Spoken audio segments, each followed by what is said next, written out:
Hola a todos y bienvenidos a nuestro canal con Penny. Hola. Y yo soy Mary y hoy os traigo un nuevo wrap up del canal, el número 16, que va de agosto a septiembre de 2023, con tan solo 7 lecturas, porque durante este tiempo he estado 3 semanas en Estados Unidos en los parques de atracciones y, por supuesto, no me he podido llevar cómics y sí que he leído, pero claro, no he leído tanto. Además, algunos de los libros son muy largos y algunos de ellos se me han hecho muy pesados. Pero bueno, recordad que tanto en la descripción como en el mensaje anclado podéis encontrar el enlace promocionado para poderos comprar los libros y los cómics, así como el enlace a las reseñas a medida que se vayan colgando, ya que en el momento de publicar este vídeo creo que faltarán aún algunos. Como siempre, el vídeo está dividido por secciones según el género para que podáis acceder directamente a la sección que más os interesa si no queréis verlas todas. La primera de ellas, como siempre, es la de la ciencia ficción y las distopías,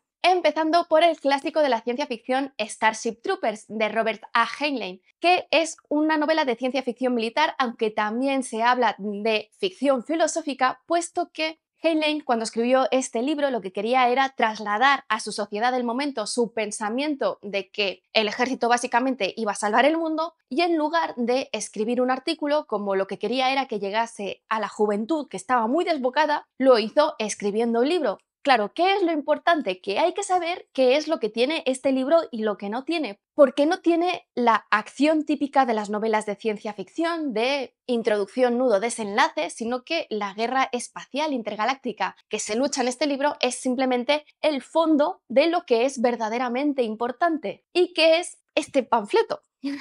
Como os digo, porque es muy importante la defensa que hace Heinlein sobre la importancia de los ejércitos, que para él las guerras han sido siempre la forma de que el ser humano avance tecnológicamente y socialmente, y las conversaciones filosófico-morales que hay a lo largo del libro del protagonista con sus superiores, especialmente su profesor de historia y filosofía moral, sobre por qué una sociedad gobernada por ex veteranos militares es la mejor que puede existir, porque solamente ellos saben verdaderamente lo que significa el sacrificio. De este modo, la historia del libro realmente es la trayectoria del protagonista de Johnny Rico desde que se alista en el ejército y su paso por este mismo durante los primeros años, cuando forma parte primero de la instrucción y luego de la infantería móvil en esta guerra. Una infantería móvil que me parece una idea genialísima y que de hecho es la base para luego la novela de la guerra interminable de Joe Haldeman, porque van en una especie de trajes espaciales, pero que son armas de guerra ellos solos, porque tienen incluso armas nucleares y que son lanzados directamente desde el espacio al planeta designado en la guerra.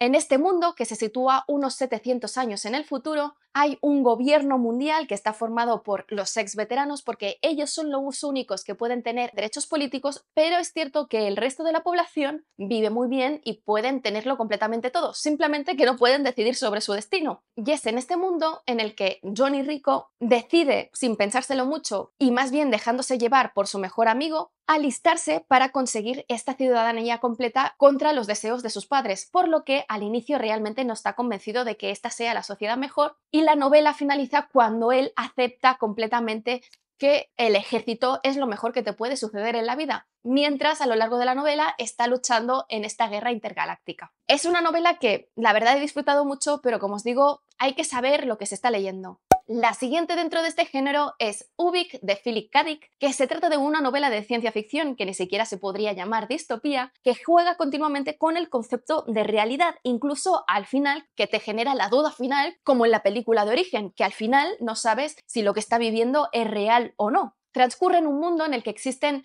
los psíquicos y los telépatas, y por lo tanto estos pueden meterse dentro de tu cabeza y sobre todo revelar tus secretos empresariales. Y precisamente por ello, para contrarrestarlos existen las empresas de antipsíquicos, que se dedican a ir a los sitios donde estos psíquicos son detectados para contrarrestarlos. Además, otro concepto importante dentro de la novela es la existencia de la semivida, que es una idea muy buena, pero también un poco loca,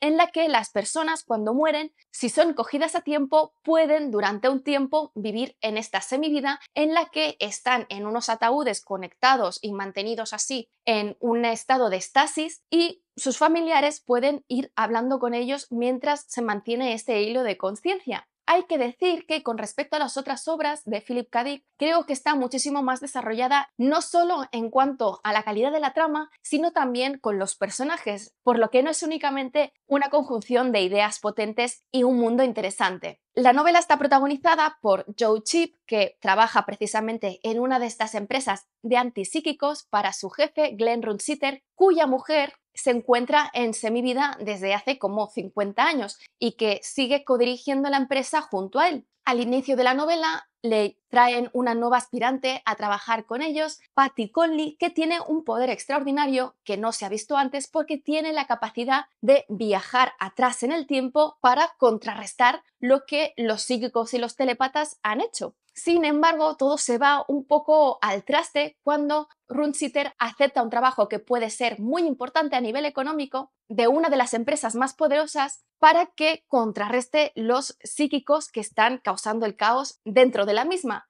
Sin embargo, cuando van a la Luna, donde se encuentra este proyecto secreto de esta empresa, son atacados y ahí empieza el caos porque no sabes quién está en semivida, quién está vivo y qué es lo que está pasando. La siguiente novela es La Yihad Butleriana de Brian Herbert y Kevin J. Anderson, que llevaba mucho tiempo dejando pasar para leérmelo, pero que me insistías muchísimo y finalmente he decidido darles esta segunda oportunidad, que ya os digo que va a ser la última porque si los libros 7 y 8 dentro de la saga original tenían problemas, estos los tienen aún más porque son más inexpertos. Ya no solamente en la trama, que no tiene ningún tipo de sentido, sino en la forma de escribir y en la construcción de personajes que son aún más vacíos. En principio, esta trilogía nos intenta contar el origen del imperio conocido, que es la Yihad Butleriana, que es la lucha contra las máquinas pensantes, pero la interpretación que hacen ellos y que Frank Herbert no compartía seguramente, porque no es lo que se nos dice en la enciclopedia de Dune y desde luego no es la primera deducción que tienes de las menciones que se hacen durante la saga original, porque estos señores han decidido que la Yihad Butleriana, en lugar de ser una guerra dentro de la propia humanidad, de una facción contra otra, unos que estaban a favor de las máquinas pensantes y que dominaban a la otra, y los que querían liberarse del yugo de estas máquinas pensantes. Pero aquí no, es una lucha del bien contra el mal, de la humanidad, contra una superinteligencia artificial, Omnius, que posee varios planetas que se llaman los mundos sincronizados, cuya capital es la Tierra, donde tiene esclavizados a muchos humanos para que funcione su mundo mecánico, a pesar de que realmente podría prescindir de ellos. Esta situación ha durado más de 1000 años y se produjo debido a que unos humanos decidieron que el imperio anterior se había estancado completamente y caído en la complacencia porque todas las tareas las llevaban a cabo los robots y las inteligencias artificiales. Así que tomaron el control de estos robots para así tomar el control de la humanidad. Pero uno de ellos, que también era complaciente, dio demasiada libertad a sus inteligencias artificiales que se fueron uniendo y crearon esta superentidad de Omnius que rápidamente tomó el control de todos los mundos que estaban controlados por estos titanes. Desde el principio hubo una resistencia que se hace llamar como la Liga de los Nobles, que consiguió parar el avance de estos titanes y además de hacerlo retroceder, y que durante todos estos 1000 años ha estado en una posición de jaque con Omnius, teniendo el control sobre los planetas en los que viven. En esta Liga de los Nobles es donde estarán las casas nobles que conoceremos después en el universo de Dune, y la figura histórica de Serena Butler y por supuesto el primer Harkonnen, Xavier Harkonnen, que es una persona bellísima. ¿Qué pasa? ¿Dónde están los problemas? En todos lados, porque los personajes son vacíos, están planos, la trama es completamente previsible a pesar de que no respetan en nada el canon original de Dune. ¿Y por qué? Porque ellos mismos te dicen lo que va a suceder. O sea, no tienen ni idea de cómo funciona el hecho de dejar miguitas para saber qué es lo que va a pasar después. No, ellos te lo dicen y ya está, y así no hay ninguna sorpresa. Además, como ya sucedía en los otros libros, y sucede en todos, se repiten una y otra vez las mismas frases, los mismos párrafos, ya no en los diferentes capítulos, sino a veces en 3 páginas seguidas hay párrafos que son completamente iguales, que buscan, en teoría, darle profundidad a los personajes y que narran algo de su vida pues para darle así más entidad. ¿Qué pasa? Que por mucho que repitas las cosas, no estás dando profundidad a este personaje, porque no es así como se da profundidad a los personajes. Y además, estos pensamientos recurrentes y pesados están muy distanciados de la normalidad, porque presentan a estos personajes como figuras completamente idílicas o bien diabólicas en el caso de las máquinas pensantes y de los titanes, y no construyen de forma orgánica qué es lo que está sucediendo. Así que una cosa que podría ser original, porque realmente tiene el potencial para ello, porque a mí lo que me molesta no es tanto que cambien el origen real de Dune, sino que encima lo hagan mal, porque si cambias las cosas pero haces unos buenos libros, pues son cosas que una parte muy importante de los fans te van a perdonar. Pero lo que es difícil de perdonar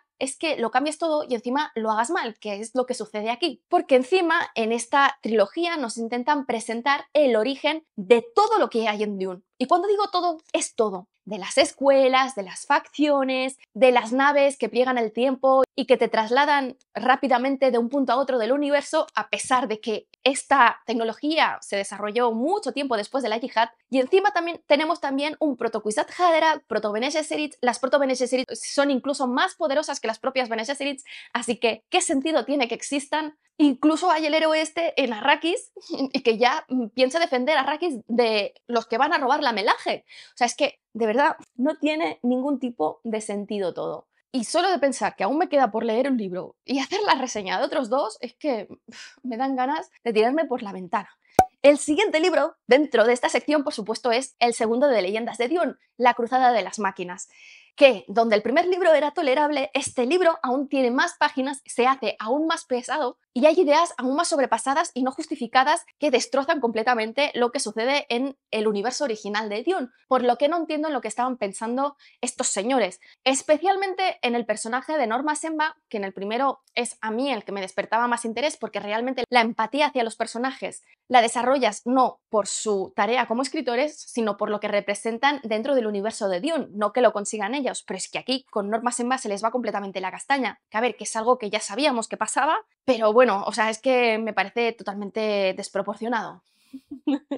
Vamos a pasar a la siguiente sección antes de que me vuelva loca, la de la fantasía y el terror, empezando por Circe de Madeleine Miller, que por suerte es una novela genial que no me había leído hasta ahora por prejuicios, porque lo veía continuamente en Instagram y en todas las redes sociales, recomendado por personas con las que no comparto los gustos de lectura, pero que realmente es una novela que está genial, que es muy entretenida y que está sobre todo muy bien escrito y por una persona que tiene un conocimiento enciclopédico de la mitología griega, que es de lo que trata. Es una reinvención de los mitos griegos clásicos con una historia narrada en primera persona por Circe, esa hechicera con la que Ulises se encuentra durante su intento de retorno a Ítaca. Circe se presenta como la hija del titán Helios, es decir, el dios del sol, y de Perseis, que es una decepción para ambos porque no tienen los poderes de ninguno de ellos, y que desde el principio se encuentra en una sociedad completamente patriarcal, tanto en los dioses como en el mundo mortal. Y es muy interesante porque consigue reescribir estos mitos clásicos con una revisión moderna,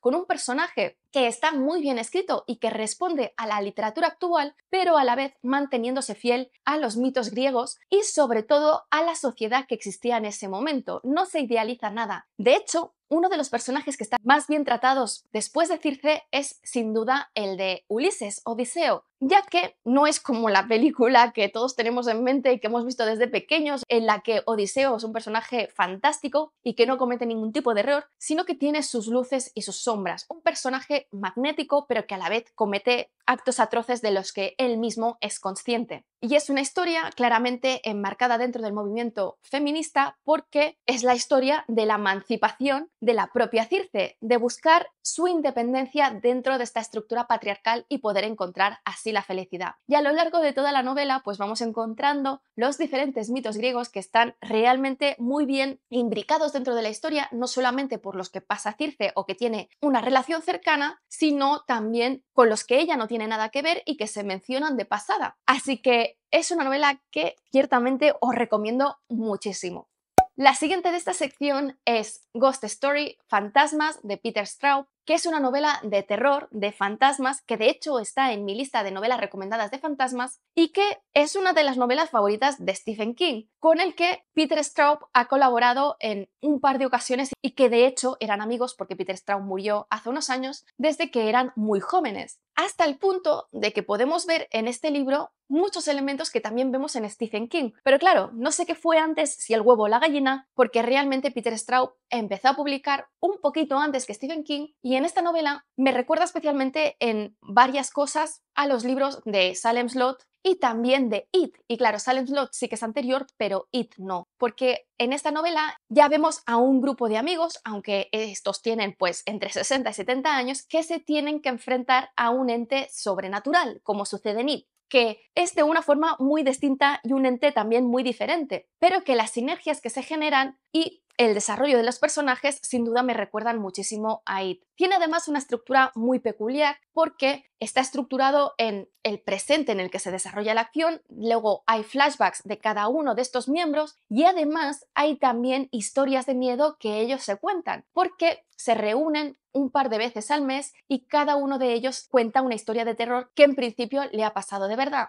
¿Qué sucede? Toda su vida en este momento se ve influenciada por los hechos de un año antes cuando uno de sus miembros, Edward, murió en la fiesta de otro de sus miembros, de una forma muy extraña porque cuando lo encontraron parecía que había muerto del terror más absoluto, es decir, de un ataque al corazón producido por un hecho horroroso. Desde entonces, todos los miembros han ido sufriendo pesadillas que han ido empeorando con el paso del tiempo y además tienen la sensación de que los persigue un extraño ente. Como no saben cómo lidiar con todo esto, deciden contactar con el sobrino del miembro que murió, Edward, porque ha escrito un par de libros y en el segundo de ellos la trama se parece muchísimo con unos hechos que les sucedieron cuando ellos eran muy jóvenes, que están relacionados con Eva Gali y que todos ellos en este último año han tenido recuerdos relacionados con los hechos traumáticos que transcurrieron 50 años antes, más o menos. Es una novela que, como en It, no tienes siempre claro qué es realidad y qué está pasando dentro de la mente de los personajes